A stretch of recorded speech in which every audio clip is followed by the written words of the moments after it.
Welcome to the Dragon's Den. I'm Valisan. I know I've been gone for a while, but you see, I know, and I'm so sorry to you and to everyone, and I will explain where I've been. However, to start off fresh, I want to look at the first comic I got requested to cover since I started this channel, which was the Spike and Luna Friends Forever story. So let me do that first, and then I'll talk about my absence and the future of the channel, okay? And you'll get them.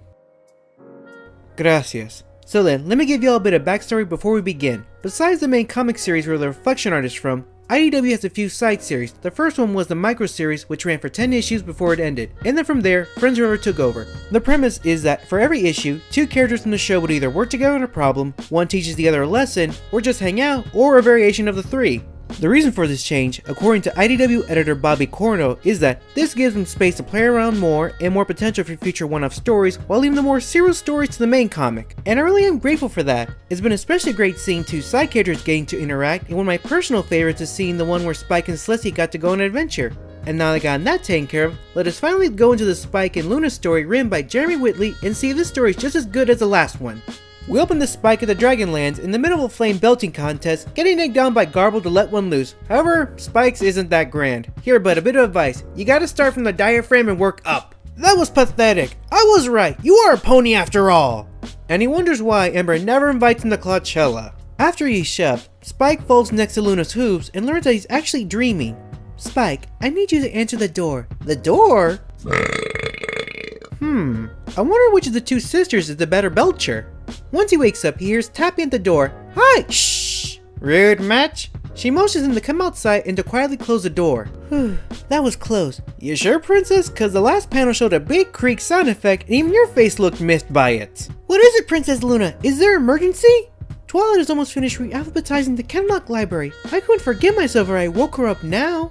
So, even her dreams, Twilight is We then see Twilight in her sleep now at the Z's, and what I find interesting are the last few creatures she calls are Zulongs, Zillans, and other half-dragon creatures, which makes me ask, wait, I thought the ponies didn't have any records on dragons. So then, how do you have books on half-dragons? I guess they're less threatening to study, maybe? She's been having this dream once a month since she was a filly, and she's never gone past S before. Some nights I just love to sit on top of the stacks and watch her work. That's creepy! I doubt Jeremy wanted to seem creepy, but look, even Spike is weirded out by this.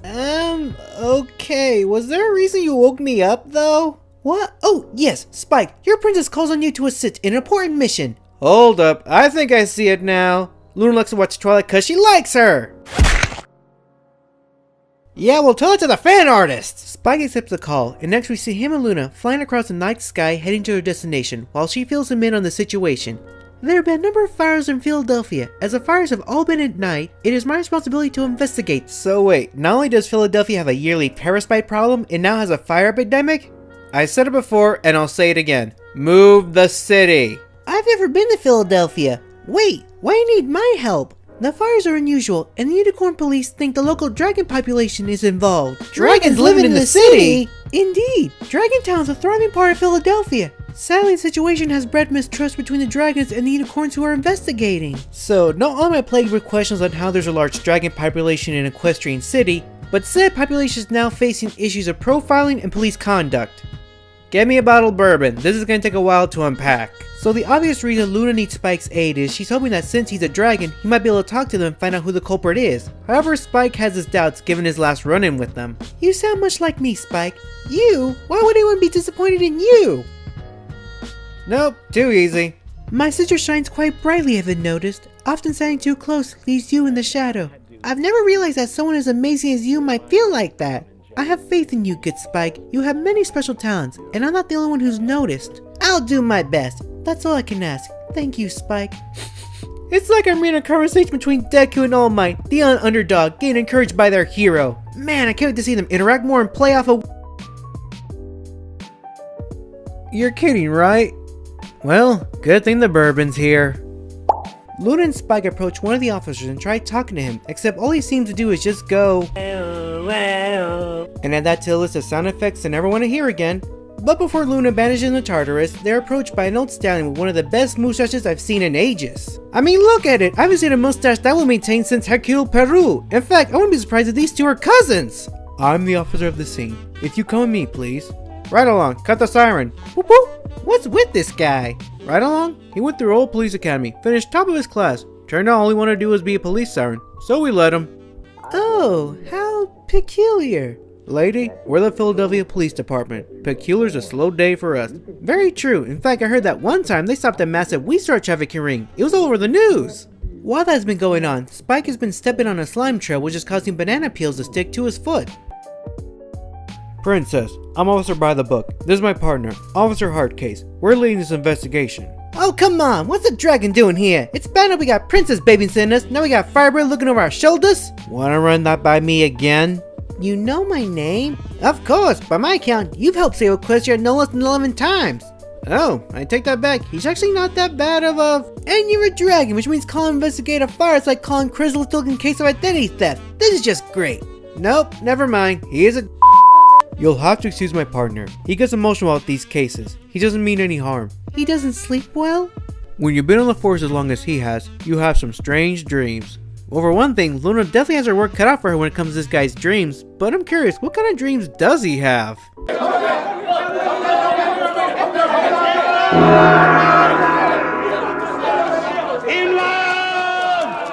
By the Book shows the duo that seen the fire and explains that because there is a trail of burn marks across the floor from the front end to the back of the door, the fire must have been shut out constantly from someone, like a dragon. However, Spike's the only one who notes again on how sticky the floor is. Why would a dragon want to do this? I don't know. I used to work at Beat in Dragontown, and everybody was pretty friendly, but ever since these fires started, they won't talk to me. That's no surprise. All the other dragons I've ever met are mean and spiteful. It's not like that here. These aren't wild migratory dragons. They're not out to prove how tough they are. These dragons have made a home here. Luna again asks Spike if he thinks he has a chance of talking to the dragons, and Spike says he'll try. On the next panel, we see him at the front entrance of Dragontown, which looks like... Little China meets the Flintstones? I can see it. Plus this means we might get to see the equestrian version of Big Trouble in Little China.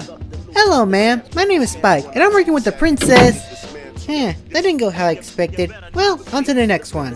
So Spike tries to go to another door and asks the homeowner about the fire, and again he gets a door slammed to the face. And on the next one, he meets a dragon with his baby in a carrier. Spike tries to ask, but he just gets a baby barf on the face and an apathetic sorry.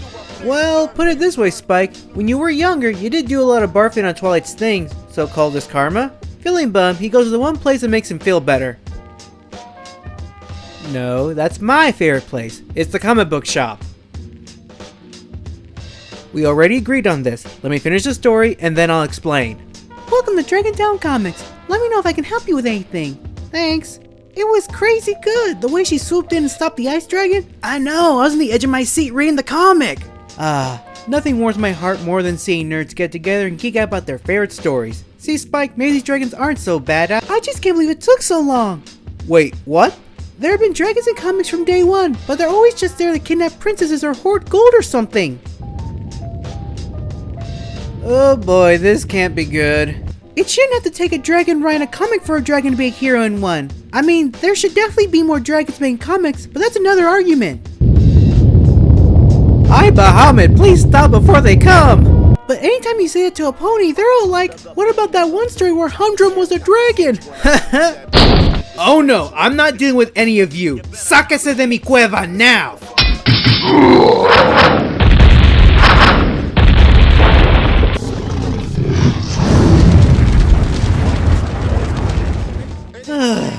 Okay, so we met a young lady dragon who's highly opinionated about dragons' treatment in media and their representation.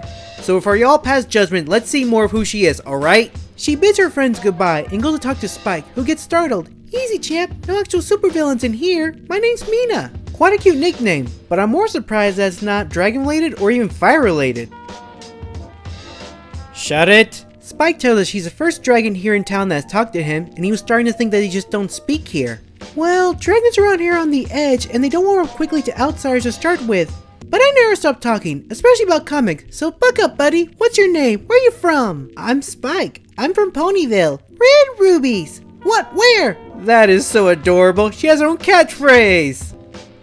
Keep talking smack and say goodbye to your OC. It's an expression. It means like cool or awesome. Oh, so you like comics, Spike? What's your favorite comic? Spike tells her that he hasn't been reading much for some time since the last comic he bought was that magic one that sent him and the main six to the realm of the power ponies. And trust me dude, I'm trying to forget it too. Ugh. She assures him that none of their comics are dangerous, and Spike asks what was that one comic she was talking about with her friends. It's called Flashfire. The writer Scaly Sue is really amazing. It's about how all these old evil dragons escape from Tartarus and the super heron dragon has to put them all back. That actually sounds really badass. Hey IDW, could you please make this your next big annual special?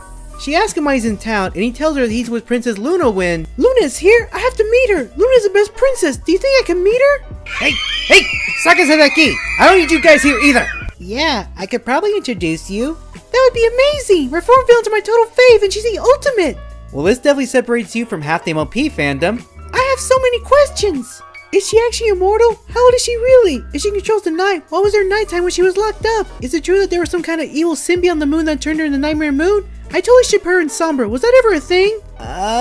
You're kinda scaring me. Me too. But to answer her questions in order, yes, roughly 1,000 plus, Celestia took over removing the moon, more like her anger and jealousy created this symbiote, but that's taken care of, and no, she and Sombra never had a thing. She composes herself and tries to act aloof, but Spike decides to cut to the chase and ask her about the fires and which dragon is committing them. Mina takes offense to his accusation and says that maybe it might have been a unicorn who started the fires. She also explains to Spike that another reason dragons are closed off is because for as long as they've been around, whenever something bad happens, they are blamed for it. But who can blame them? Dragons are jerks. I mean, I tried living with other dragons once and I decided I'd rather be a pony. Hold up, I get it now. This whole story is an apology to Dragon Quest. I wanted to learn how to be a dragon, but all the other dragons did was bully me. Then they tried to make me help them steal eggs from a phoenix nest. So I decided I was gonna be a pony from now on. Spike, can I be honest with you? That's the biggest bunch of baloney I've ever heard. It sounds like you're just talking about bad guys. Just because there are some dragons that are bad guys doesn't mean you can't be a good guy and still be a dragon. Don't even think about it. And more to her point, she's right. We tend to pass broad judgment of those we see as different after a bad experience, and heck, I'm guilty of it too, so I can't judge. Spike tries to counter her by asking about all the other dragons he's met who refuse to talk to him, but Mina answers that maybe they think poorly of ponies and asks Spike if he's never met any ponies who were jerks. Well, I guess there was Sombra, and Trixie, Flim and Flam, and Diamond Tiara and Silver Spoon, and Luna for a while. I guess I see her point. Good for you, Spike. But as for them now, good, and good though many aren't happy about that, and Flim and Flam aren't really bad, they're more of an ambiguous alignment.